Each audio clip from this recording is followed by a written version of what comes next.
हर इंसान के जीवन में एक समय आवत है जे प्रेम करा चाहत है। लगभग लोग करबो करत हैं। केहू अपने प्रेम का इजहार करत है, केहू ना करत। केहू दिले में करत रह जात है, केहू के दुई तरफा प्यार होता है, केहू के एक तरफा प्यार हो जाता है। प्रेम सबसे कठिन चीज है।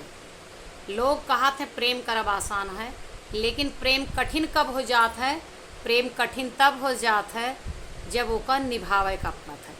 करे का तो लोग आसानी से प्रेम कर लेते हैं, लेकिन निभाव बहुत कठिन होता है।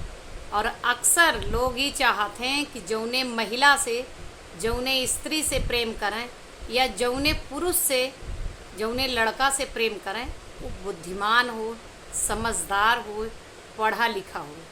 लेकिन हम आपका बताए दें, बुद्धिमान से प्रेम करब बहुत कठिन काम है।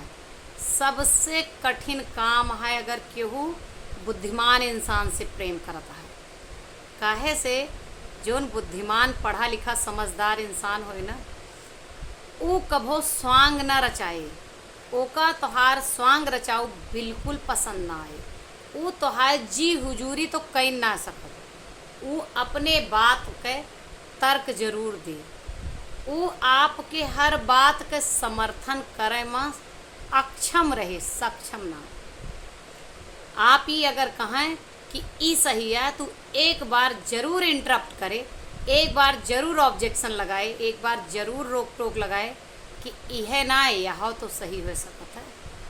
काहे से बुद्धिमान लोगन के पहचान यह है, वो तब तक ना झुके जब तक ओका कोनो रिश्ता के कोनो बहुत बड़ी मजबूरी ना आ जाए, बहुत बड़ा झुकाव ना हो जाए, तब तक वो झुक ना सकत। वो ना चाहत कि झूठ के चाशनी में भिगोए के मीठी मीठी बात करें। एक बुद्धिमान, एक समझदार इंसान कभो आपका झूठी लालसा दे के उहमा फंसाए ना रहे। जो सच है वो आपके सामने रखे।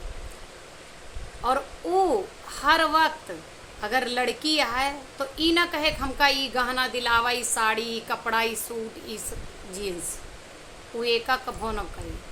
वो अपने अंदर आत्मविश्वास लाए और आपके अंदर आत्मविश्वास जगाए कि दोनों जने समर्थवान हो जाए, दोनों जने काबिल बन जाए। और अगर लड़का है तो हर वक्त स्वांग न रचावत फिरे कि हम ही ना उना। एक समझदार बुद्धिमान इंसान के चेहरे पर आत्मविश्वास झलकता है, उसके अंदर आत्मविश्वास होता है, ओकरे चेहरा पर फैंसफूसी और बनावटीपन ना झलका। तो यह लिए बनावट की दुनिया से एक बुद्धिमान इंसान दूर रहा था, झूठ की दुनिया से दूर रहा था, स्वांग ना रचा सकत। आपके बात के तर्क वितर्क जरूर करे। वो अगर पढ़ा लिखा समझदार बुद्धिमान है तो सबसे कठिन काम है यह दुनिया में एक बुद्धिमान स्त्री से प्रेम करब या एक बुद्धिमान पुरुष से प्रेम करब और वो प्रेम करके निभाओ। प्रेम करब आसान है, लेकिन कठिन कहाँ पड़त है? निभावे में। तो अगर आप बुद्धिमान स्त्री से प्रेम करता हैं और अगर बुद्धिमान पुरुष से क्यों प्रेम करता है, तो यह बात का तो भूल ही जाए कि वो आपके हाँ में हाँ मिलाए या आपके हर बात को वो समर्थन करे। यहीं आपके नोक झोंक होए और वहीं प्रेम होए।